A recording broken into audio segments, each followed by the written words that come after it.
रहीम अस्सलाम वालेकुम। मैं उम्मीद करता हूँ तमाम लोग खैर वाफियत से होंगे जी। आज की वीडियो में मैं आपको दोबारा स्टूडेंट वीज़ा के हवाले से बताऊंगा कि बहुत सारे स्टूडेंट्स की कॉल आती है जी, वो इंटरेस्टेड हैं जी स्टूडेंट वीज़ा के हवाले से। लेकिन आज की वीडियो में मैं आपको और ख़ास स्टूडेंट्स को, खासतौर पर उनके पेरेंट्स को चंद ऐसी क्रूशल टिप्स दूंगा कि जी इन टिप्स का आपने बहुत ख्याल रखना है। और कोई भी अगर आपने स्टूडेंट वीज़ा अप्लाई करना है तो आपने इन बातों का ख्याल जरूर रखना है। अगर आप इन बातों का ख्याल नहीं रखेंगे तो आपका ये सिर्फ वेस्ट ऑफ टाइम होगा, आपका स्टूडेंट वीज़ा नहीं लगेगा, आपका या आपके बच्चे का। तो जी वीडियो बड़ी इंपॉर्टेंट होने जा रही है जी उन तमाम स्टूडेंट्स के लिए और पेरेंट्स के लिए जो कि अपने बच्चों को स्टडी वीज़ा पर अपने बच्चों का फ्यूचर जो है सिक्योर करना चाहते हैं। तो जी अभी तक अगर आपने हमारा चैनल सब्सक्राइब नहीं किया, इसको सब्सक्राइब कर ले और घंटी के बटन को जरूर दबा दीजिएगा।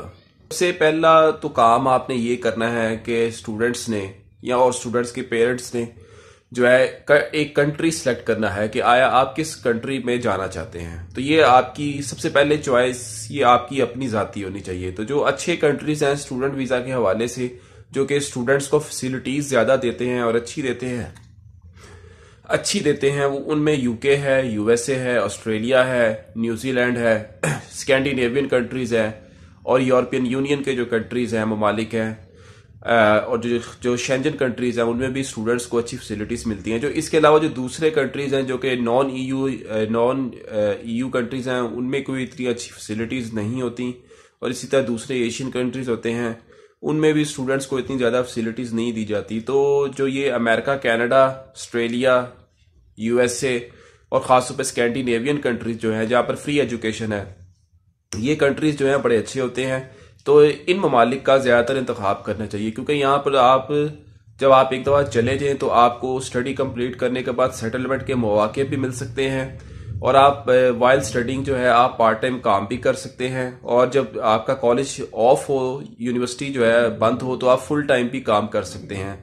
तो ये तो हो गई आपकी कंट्री, आपको कौन सा चूज करना चाहिए इस हवाले से भी मैंने आपको बता दिया। दूसरी जो चीज़ है जी, जब आपने कंट्री चूज कर लिया, अब बारी आती है एडमिशन लेने की। अब एडमिशन जो है किस फील्ड में लेना चाहिए आपको, तो आपकी जो आपने जिस फील्ड में एडमिशन लेना है मेक श्योर करना है कि आपकी जो प्रीवियस एजुकेशन और एक्सपीरियंस आपका उस फील्ड से रिलेटेड हो।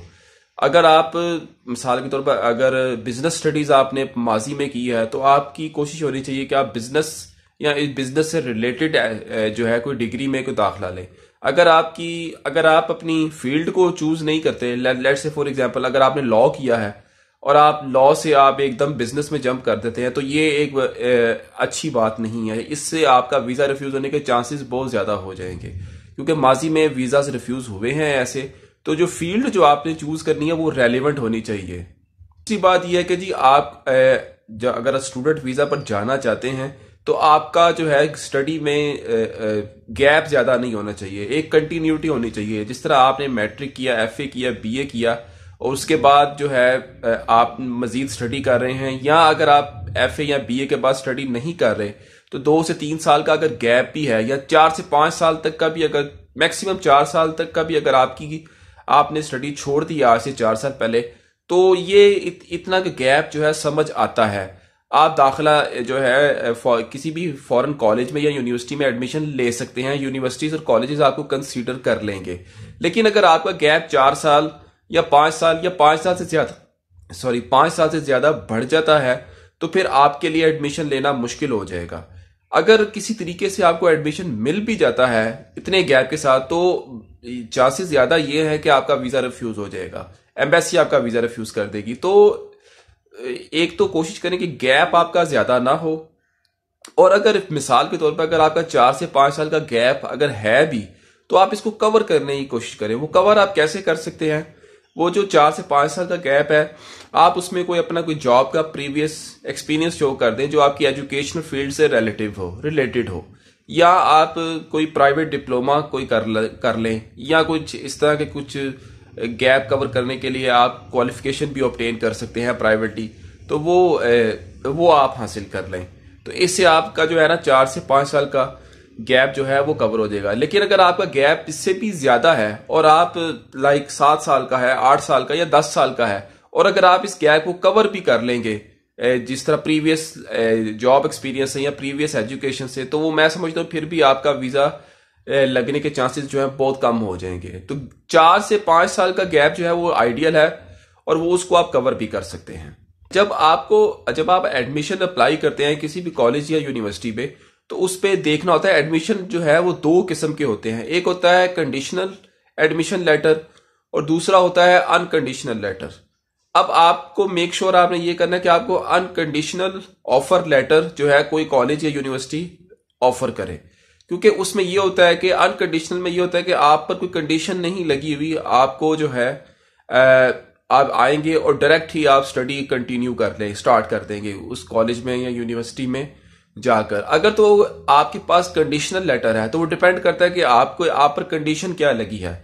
अब बाज़ औक़ात ये होता है कि जी कुछ कॉलेज या यूनिवर्सिटी की इंग्लिश लैंग्वेज की रिक्वायरमेंट होती है, कुछ स्पेसिफिक बैंड आपने लेना होता है आइल्स का या टोफल का। अगर आपने आइल्स या टोफल नहीं किया या कोई आपका स्पेसिफिक बैंड नहीं अचीव किया, तो यूनिवर्सिटी बाज़ का या कॉलेजेस बाज़ का ऐसा करते हैं जी आपको एडमिशन तो दे देते हैं लेकिन वो कंडीशनल एडमिशन होता है और उसके ऊपर लिखा होता है जी बाकायदा कि जब आपका वीजा लग जाएगा, जब आप कॉलेज या यूनिवर्सिटी में आएंगे तो आप अपनी स्टडी के साथ साथ सबसे पहले आप इंग्लिश लैंग्वेज की क्लासेस लेंगे और ताकि आप वो कोर्स को मुकम्मल करेंगे, फिर आप स्टडी दोबारा जो है अपनी स्टार्ट करेंगे जो आपने जिस कोर्स में आपने दाखिला लिया है। बाज़ का कोई लैंग्वेज की कंडीशन लग जाती है, बाज़ का जो है आपने कोई फीस वगैरह प्रॉपर पूरी पे नहीं की होती, तो यूनिवर्सिटी कंडीशनल लेटर दे देती है जी कि जब आप आएंगे तो आप सबसे पहले फीस जमा करवाएंगे तो फिर आप अपनी स्टडी स्टार्ट कर सकते हैं। तो इस तरह जो है ये होता है कंडीशनल लेटर। तो कंडीशनल लेटर जो होता है इसको एम्बेसीज एक्सेप्ट नहीं करती। एम्बेसीज जो है मोस्टली, कोई का तुक्का लग जाता होगा वीजा, मोस्टली यूनिवर्सिटीज और कॉलेजेस जो कंडीशनल लेटर देते हैं उस पर एम्बेसीज जो है वीजा से रिफ्यूज कर देती हैं। तो आपने मेक श्योर ये करना है कि आपको जब भी कोई लेटर मिले कॉलेज से या यूनिवर्सिटी से वो अनकंडीशनल लेटर, ऑफर लेटर होना चाहिए। उसके बाद आता है जी मरला फीस का। फीस जो है आपने डायरेक्ट यूनिवर्सिटी को या कॉलेज जो भी है आपका उसको खुद पे करनी है। आपने मेक श्योर करना है कि जी आपकी जो है फीस एजेंट के अकाउंट में नहीं जानी चाहिए जिसकी आपने सर्विसेज दी हैं। फीस आप डायरेक्ट बैंक ड्राफ्ट बनवाएं कॉलेज या यूनिवर्सिटी के नाम, या डायरेक्ट ऑनलाइन यूनिवर्सिटी के अकाउंट में पे करें और उनसे बाकायदा ऑनलाइन टेलीफोन पर या ईमेल के जरिए राब्ता भी करें और फिर कंफर्म करें कि आपको हमारी फीस मिली है कि नहीं मिली। दूसरी अगली बात यह है जो बड़ी इंपॉर्टेंट मैं आपको बताने जा रहा हूं, जब भी आप किसी कॉलेज या यूनिवर्सिटी का इंतखाब करें, उसका इंतखाब करने से पहले आपने उस मुल्क की सरकारी वेबसाइट जो होती है उस डिपार्टमेंट ऑफ एजुकेशन से जाकर उस कॉलेज या यूनिवर्सिटी को चेक करना है कि आया ये कॉलेज या यूनिवर्सिटी उनके सरकारी एजुकेशनल डिपार्टमेंट की लिस्ट में है कि नहीं है। क्योंकि यहाँ इस चीज में बड़ा फ्रॉड होता है स्टूडेंट्स के साथ। कॉलेजेस एडमिशन दे देते हैं, यूनिवर्सिटीज एडमिशन आसानी से दे देती हैं, लेकिन जब होता यह है कि जी वो एडमिशन जो है वो यूनिवर्सिटी जो होती है या कॉलेज वो सरकारी इदारे से वेरीफाई नहीं होती। उसके बाद जो अगली आपने रिक्वायरमेंट जो होती है एडमिशन की, आइल्स और टोफल, जो मोस्टली जो आजकल जो चलता है जी कॉलेजेस और यूनिवर्सिटी में जी आइल्स का बैंड आपने स्पेसिफिक लेना होता है जी। वो कॉलेज या यूनिवर्सिटी की वेबसाइट पर लिखा होता है जी कि आपको जो है कितना मिनिमम बैंड जो है वो रिक्वायर्ड है। तो जब आपका बैंड रिक्वायर्ड आ जाए तो फिर आप कॉलेज या यूनिवर्सिटी में अप्लाई करिए। अगर आपका बैंड रिक्वायर्ड नहीं आता तो फिर आपको दोबारा करना पड़ता है आइल्स या टोफल।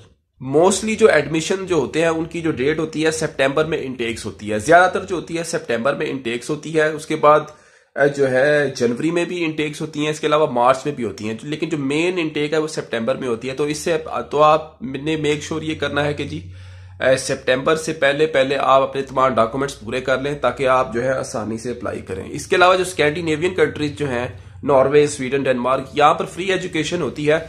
यहाँ पर एडमिशन का क्राइटेरिया बहुत टफ होता है, लेकिन अगर आपको एडमिशन किसी तरीके से यहाँ पर मिल जाए तो आपकी जो है एजुकेशन वहां पर फ्री हो जाती है और आगे जाकर वहां पर जब आप एजुकेशन कंप्लीट करते हैं तो आपको सेटलमेंट के भी बहुत सारे मौके मिलते हैं। तो जी ये थी जी मेरी एक छोटी सी वीडियो स्टूडेंट्स के हवाले से और स्टूडेंट्स के पेरेंट्स के हवाले से जो कि फिक्रमंद है अपने बच्चों के फ्यूचर के लिए।